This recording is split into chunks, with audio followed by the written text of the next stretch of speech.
क्या आप जानते हैं, सदियों से हमें सिखाया जा रहा है कि भारत कभी एक राष्ट्र नहीं था, कि हम तो टुकड़ों में बटा एक भूभाग थे और राष्ट्र बनने का विचार हमें ब्रिटिश ने दिया। लेकिन क्या ये सच है या फिर ये भी एक गढ़ा हुआ झूठ है ताकि हम अपनी एकता और गौरव भूल जाएं? ब्रिटिशों ने जब भारत पर कब्जा किया तो उन्हें एक समस्या थी, इतने बड़े भूभाग और करोड़ों लोगों को कैसे नियंत्रित करें। उन्होंने इतिहास को फिर से लिखना शुरू किया।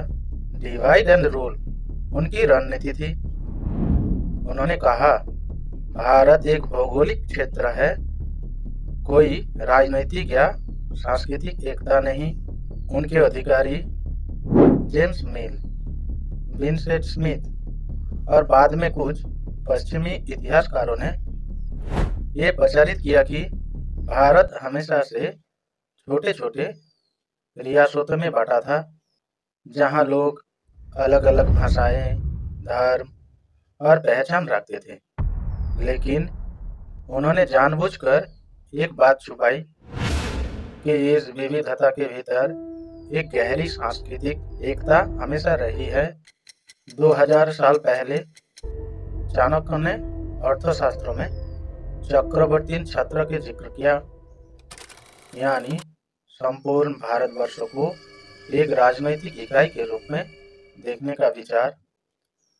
महाभारत में भारत शब्दों का प्रयोग है, जननी जन्मभूमिश्च स्वर्गादपि गरीयसी, जहाँ भारत सिर्फ एक राजा का नाम नहीं बल्कि पूरी भूमि का प्रतीक है। वेद, उपनिषद, महाकाव्य, स्मृतियाँ, ये सब उत्तर से दक्षिण, पूरब से पश्चिम एक ही सनातन परंपरा को जोड़ते रहे। प्राचीन भारत में ऋषि मुनि, व्यापारी और तीर्थयात्री सभी दिशाओं में यात्रा करते थे। काशी, प्रयाग, पुरी, द्वारका, रामेश्वरम, कांचीपुरम, बद्रीनाथ, इन तीर्थों ने भूगोल का एकता भी पिरोया। यहाँ तक कि तमिल संगम साहित्य में भी गंगा का महिमा गान है और कश्मीर के ग्रंथों में भी कन्याकुमारी का उल्लेख मिलते हैं। क्या ये किसी बिखरे हुए भूभाग के लक्षण है या फिर एक जीवित जुड़ी हुई सभ्यता के? इतिहास में कई बार संपूर्ण भारतवर्ष एक शासन के अंतर्गत आया। मौर्य साम्राज्य, गुप्त साम्राज्य, कुछ सीमाओं तक मुगल साम्राज्य और मराठा शक्ति ने भी लगभग पूरे भारत को जोड़ा। लेकिन असली एकता तलवार से नहीं, संस्कृति से आई थी। इसलिए चाहे सत्ता बदली पर पहचान भारतीय बनी रही। ब्रिटिशों को डर था कि अगर भारतीय अपनी साझा पहचान समझ गए तो स्वतंत्रता आंदोलन और तेज होगा। इसलिए उन्होंने पढ़ाया, भारत तो नेहरू गांधी से पहले कभी एक राष्ट्र नहीं था। और अफसोस, हम में से कई ने इसे मान भी लिया।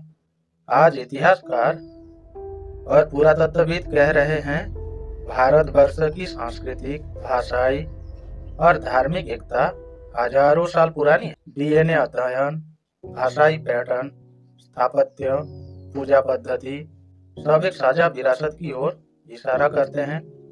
भारत सिर्फ एक भूगोल नहीं, ये एक आत्मा है, एक चेतना है।